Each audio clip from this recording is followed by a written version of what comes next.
Bonsoir et bienvenue dans l'Africa Newsroom. À la une de l'actualité ce soir, les parties prenantes au conflit en Centrafrique rassemblées à Khartoum pour des pourparlers de paix, des négociations entre les 14 groupes armés et le gouvernement en présence d'organisations internationales avec en première ligne l'Union africaine.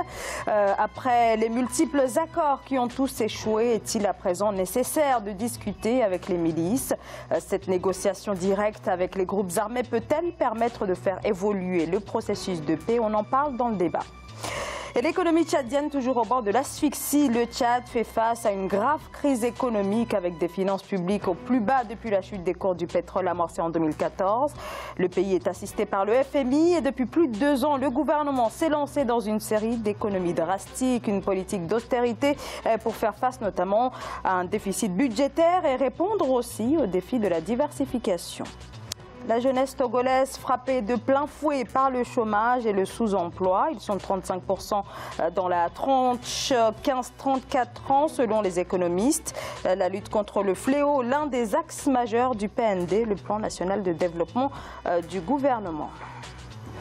Et pour en parler avec moi ce soir, M. Emmanuel Dupuis. Bonsoir. Bonsoir Zahra. Vous êtes président de l'Institut Prospective et Sécurité en Europe, professeur associé à l'Université Paris-Sud. À mes côtés également, Muftaou Badarou. Bonsoir. Bonsoir. Vous êtes écrivain et journaliste, auteur de La Vengeance d'Aïcha Kadhafi aux éditions Liste. Merci à tous les deux d'avoir accepté notre invitation. Place à l'actualité.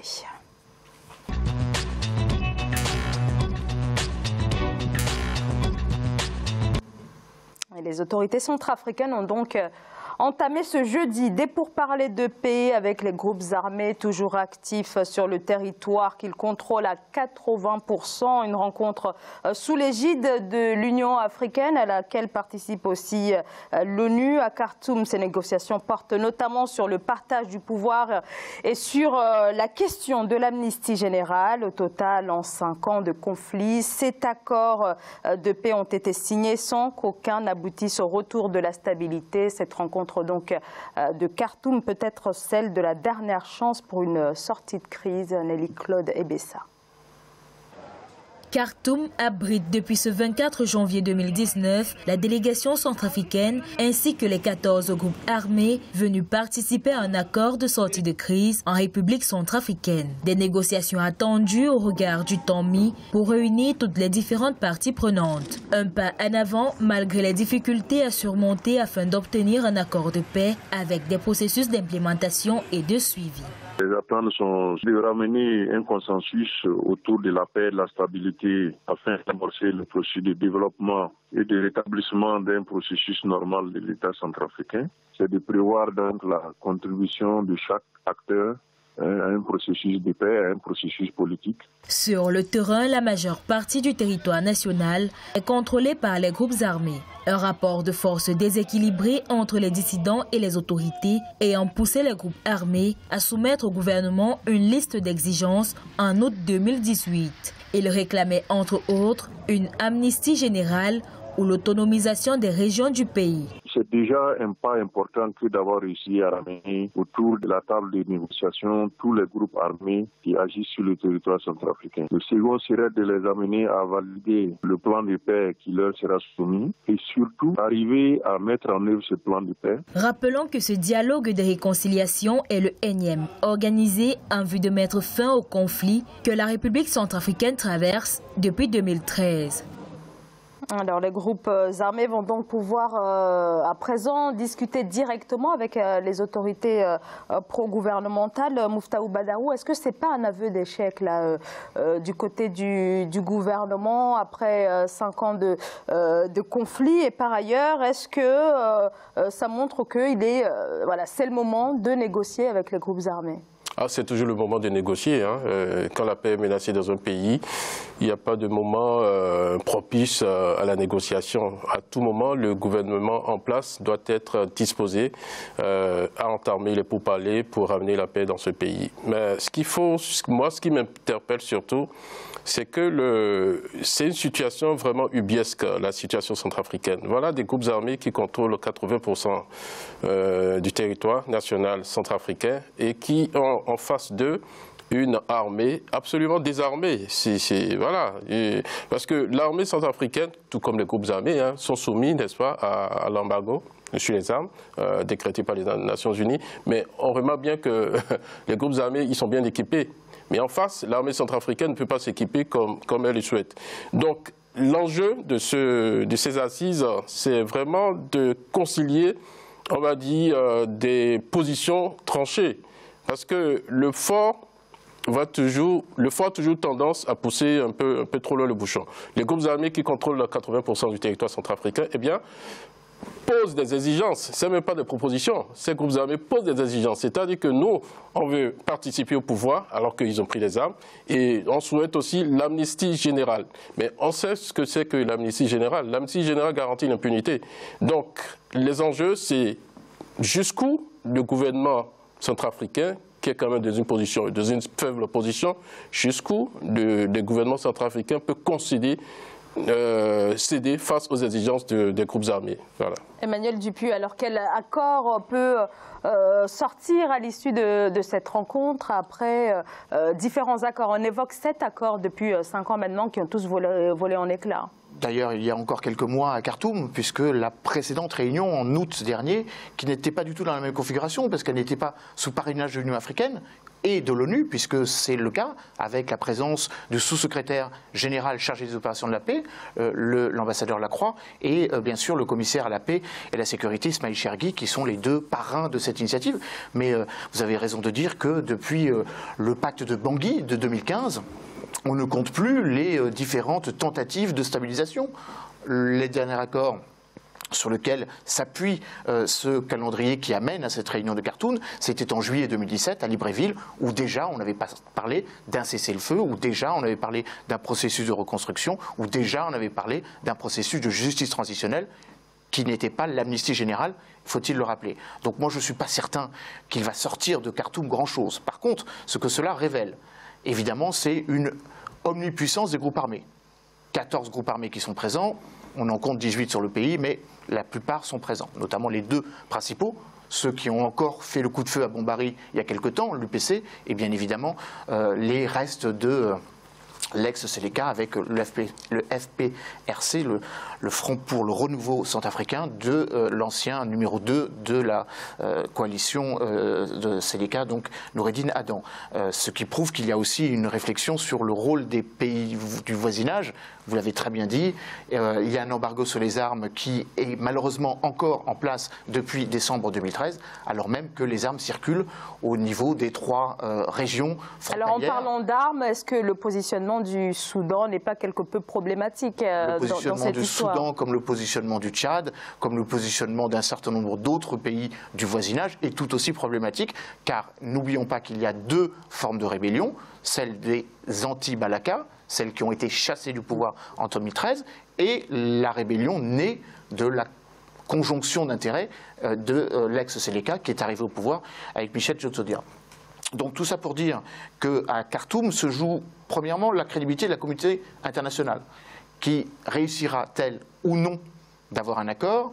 Encore une fois, vous l'avez très bien dit, on est dans une situation, je reprends votre mot, ubuesque, où vraiment absolument incroyable, après 5 ans de nécessaire stabilisation, après 2 ans et demi de mandat du président Touadéra, on en est encore à discuter sous l'égide des Nations Unies, alors même que le processus de démobilisation, de désarmement et de réintégration a été mis en place en octobre 2017. Donc il y a un certain nombre d'échéances, un certain nombre d'enjeux que la présidence n'a pas su réaliser, que la communauté internationale n'a pas su accompagner. Vous avez raison de dire que les FACA sont anormalement désarmés et que face aux groupes armés qui, elles, sont en train de se reconstituer, il y a un enjeu aussi d'asymétrie sur lequel la communauté internationale a aussi, vis-à-vis duquel la communauté internationale a aussi sa part de responsabilité.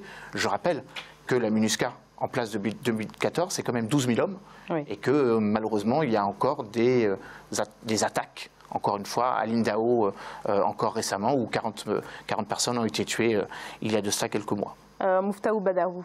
Eh bien, la situation de la Centrafrique est très préoccupante, puisque l'insécurité qui est grandissante dans ce pays atteint même le cœur de Bangui. De toute façon, au PK5, il y a tout le temps des escarmouches entre la population et les groupes rebelles, et entre la population et l'armée.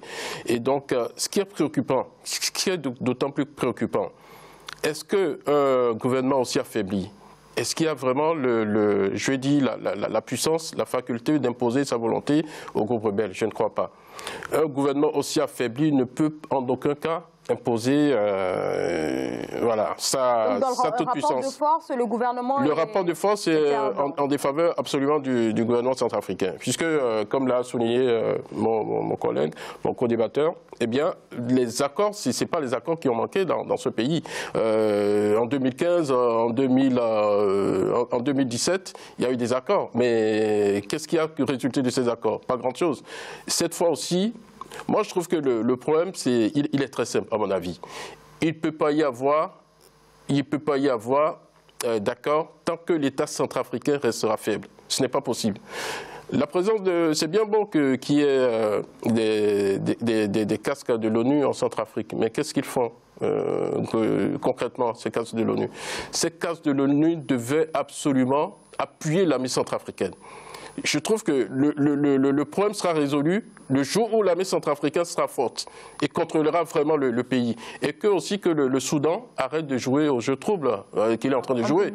C'est bien bon de servir de cadre à l'organisation des assises devant ramener la paix. Mais si en même temps le Soudan sert de base arrière au groupe rebelle, on se demande à quand vraiment la fin de cette situation ubuesque en Centrafrique. Emmanuel Dupuis. Alors je rajouterai en complément qu'il y a des fronts qui sont désunis de part et d'autre. Il y a un gouvernement dont le président, évidemment, a la parfaite légitimité, puisqu'il a été élu il y a 2 ans et demi de cela. Mais en même temps, on a tous en tête le fait qu'il y a une désunion au niveau du Parlement, le président de l'Assemblée nationale, Karim Meckassoua, ayant été destitué, justement parce qu'il constituait une différence d'appréciation dans la manière dont le gouvernement, dont l'exécutif et donc le législatif devaient prendre en compte ce processus inclusif de réconciliation nationale. Et puis il y a aussi de la désunion au sein des groupes armés, puisqu'il y a des groupes armés qui continuent à se faire la guerre entre elles, il y a des groupes armés qui continuent à faire la guerre contre le gouvernement et accessoirement contre les forces de l'ONU. Encore il y a quelques jours à Bambari, il y a eu des heurts entre l'UPC d'Ali Daras et le contingent portugais de la MINUSCA. Donc on voit bien qu'il y a des fronts, et le front n'est pas stabilisé, bien évidemment, vous avez raison de parler de l'ingérence extérieure, et puis il y a aussi une autre légitimité ou une autre manière de concevoir ce qui est en train de se passer à Khartoum, un enjeu qui dépasse très largement la République centrafricaine sur la tutelle du processus de réconciliation nationale. Ouais, je rappelle que la précédente réunion de Khartoum n'était pas endossée par la communauté internationale car elle était sous l'impulsion de la Russie. Alors ça, c'était au mois d'août. C'était en août dernier. C'était les mêmes interlocuteurs, oui. Sauf qu'il n'y avait pas le gouvernement centrafricain, où il y avait des représentants, ce qu'on appelle des missi dominici non officiels. Là, il y a une délégation officielle du ministère des Affaires étrangères. Ça aurait dû être Charles Armel Douban, mais comme il a démissionné, il y a l'ex-ministre des Affaires étrangères centrafricain, mais il a démissionné pour une autre raison, le 1er décembre dernier. Et cette fois-ci, c'est évidemment sous l'égide de l'Union africaine, avec la petite subtilité, c'est que ça se passe au Soudan. On sait qu'une partie de la communauté internationale ne reconnaît toujours pas, non pas la légitimité démocratique, mais en tout cas à quelques griefs contre le président El-Béchir.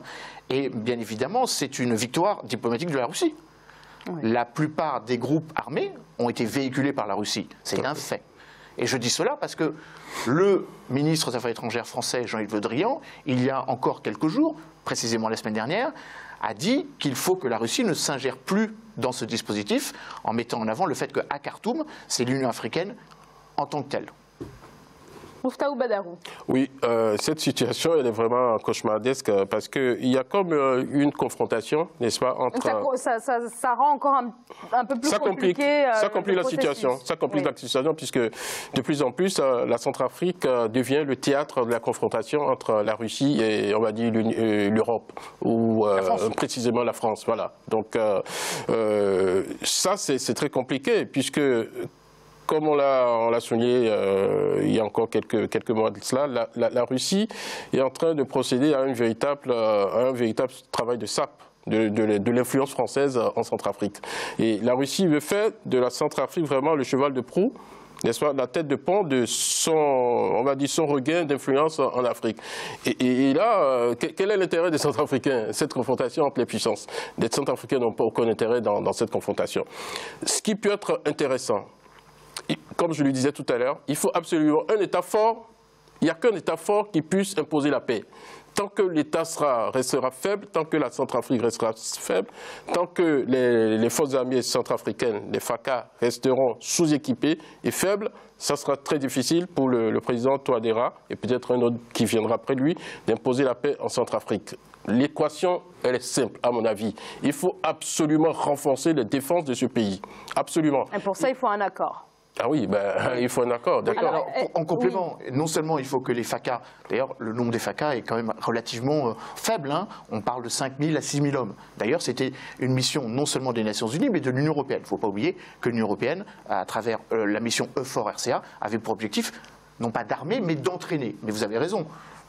Qui dit entraînement, dit normalement équipement. Et c'est là où il y a un vrai problème. C'est d'ailleurs la raison pour laquelle un certain nombre de responsables politiques centrafricains font mettre la pression pour lever l'embargo. Il a été levé partiellement. Là, en décembre 2017 et en janvier 2018, à travers la livraison d'armes par la Russie. La France, d'ailleurs, a demandé expressément, à l'occasion de la visite de Jean-Yves Le Drian en novembre dernier, de lever, elle aussi, l'embargo pour pouvoir livrer 1400 fusils en plus des 24 millions. Parce que là aussi, il faut aussi rappeler que cette situation sécuritaire pèse sur la situation économique du pays. Et donc la France a dû proposer une aide d'urgence pour payer les arriérés de pensions et de retraite que le gouvernement centrafricain n'a pas la capacité de payer. C'est en tout cas ce que le ministre des Affaires étrangères est venu annoncer lors de sa dernière visite. Voilà donc pour ces pourparlers qui se tiennent donc à Khartoum au Soudan et qui rassemblent les groupes armés, 14 ou 15 groupes armés centrafricaines et en présence donc du gouvernement, une rencontre sous l'égide de l'Union africaine. Nous continuerons bien sûr de suivre le déroulement de cette rencontre et c'est donc à suivre dans nos prochaines éditions sur Africa 24. On va marquer une très courte pause et on se retrouve dans quelques instants. À tout de suite.